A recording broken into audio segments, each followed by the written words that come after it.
There are moments that seem to stand still in time. Events that transcend the master plan of your life. Unexpected twists, wind blows of destiny. One of these moments that you will remember all your life.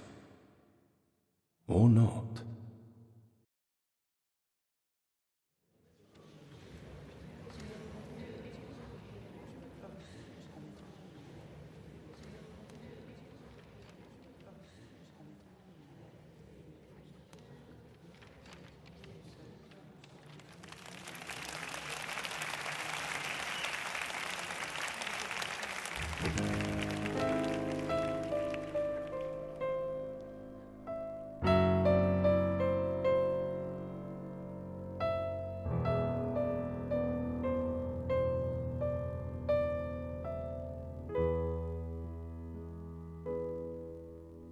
Like a broken doll,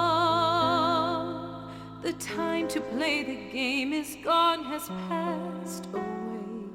There's no simple reason or lost secret way to be what it could have been one distant day.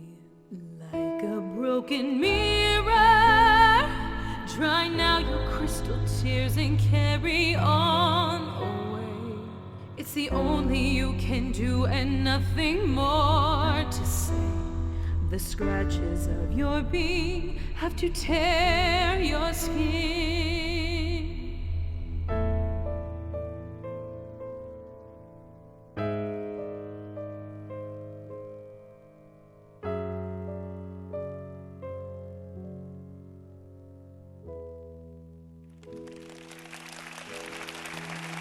The broken mirror, dry now your crystal tears and carry on away. It's the only you can do and nothing more to say. The scratches of your being have to tear your skin.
Ah, Mrs. Moore.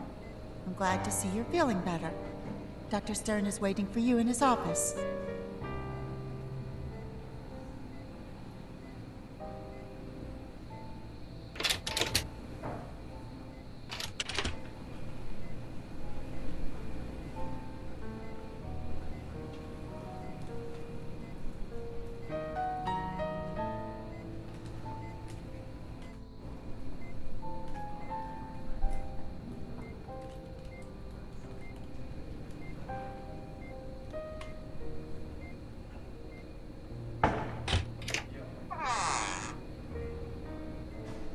Mrs. Demore, I'm glad to see you recovered.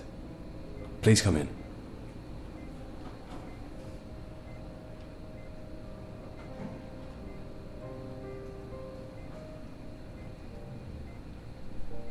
Try to calm down. You don't remember the day of the concert, do you? You see, I'm not going to give you too many details. You'll understand why. I'll just tell you. You've been in that state for years. You're an inpatient here, in the private hospital that my father founded.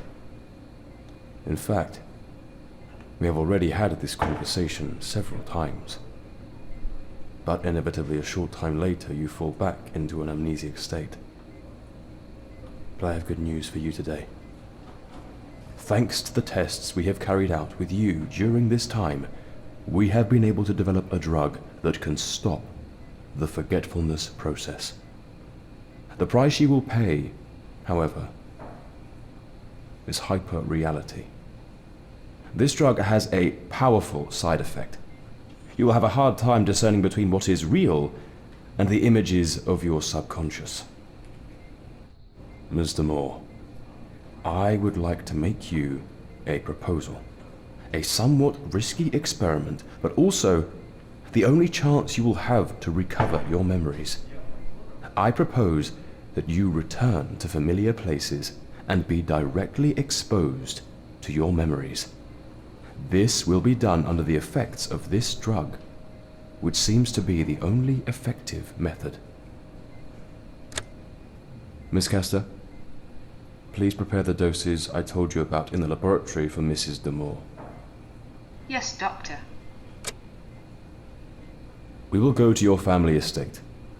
The place where you were born, Ravenhill Manor, is fortunately not many miles from the hospital.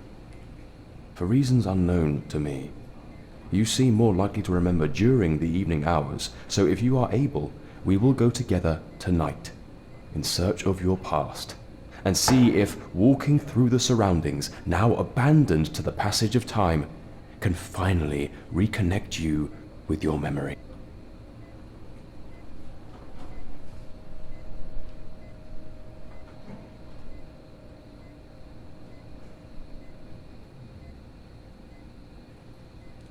It's too much information all of a sudden. It's understandable. Let's do a little test.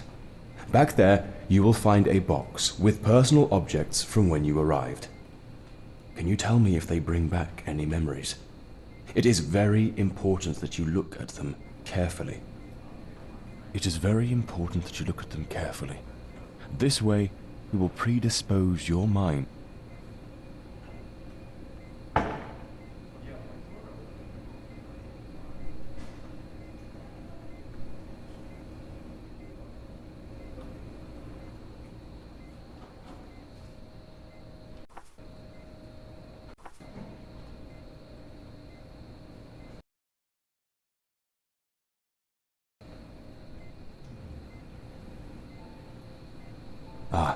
Have you already gone through your things? Tell me, do you feel ready for the experiment I have proposed to you? Perfect. I expected nothing less from you. Go to your room, get dressed in street clothes, and gather what you think you need. We have a long journey ahead of us. I have to prepare the drug doses for the trip. I'll join you downstairs shortly.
Ah, Mrs. Demore. Here, I have prepared a flask for you, and filled it with the first dose. Drink it. It will take a little while to have the effect, practically as long as the journey lasts. Come with me. I have the car at the door. We have no time to lose. I'll tell you more on the way.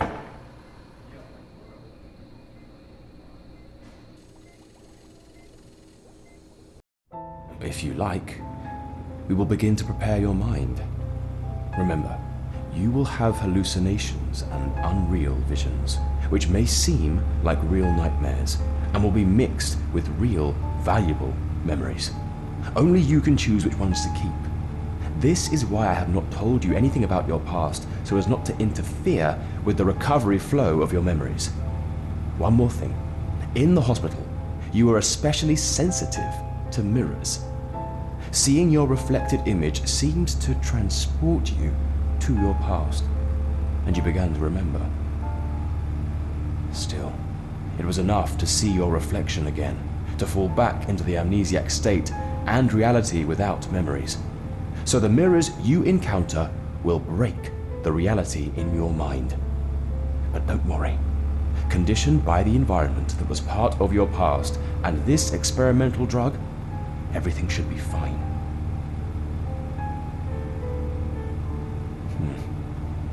It's not the first time I've been here, you know. My father was your family doctor. I visited this place several times when I was a child.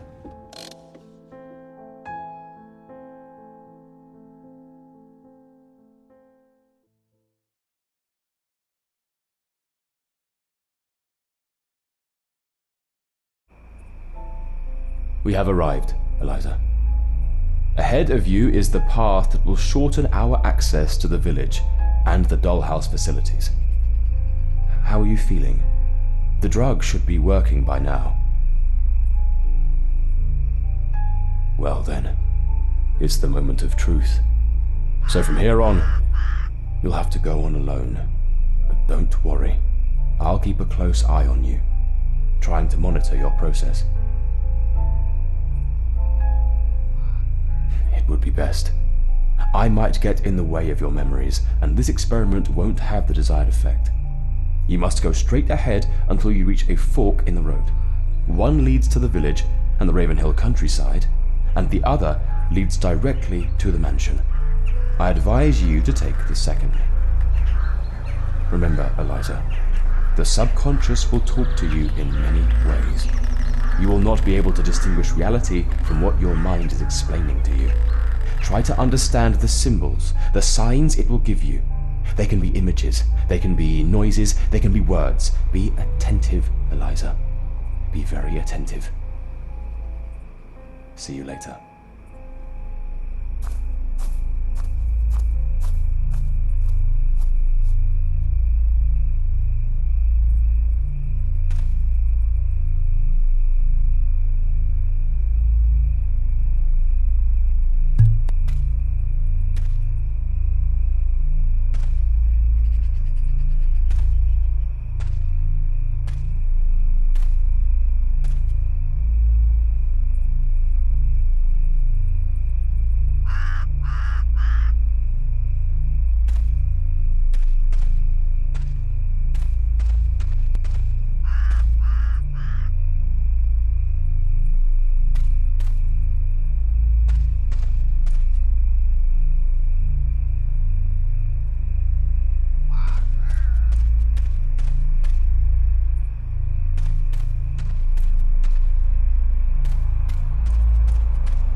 that time is running out. I can feel the breath of death.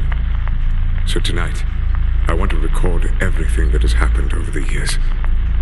What started as the happy county my ancestors filled with prosperity has been transformed into the most horrible and darkest of places.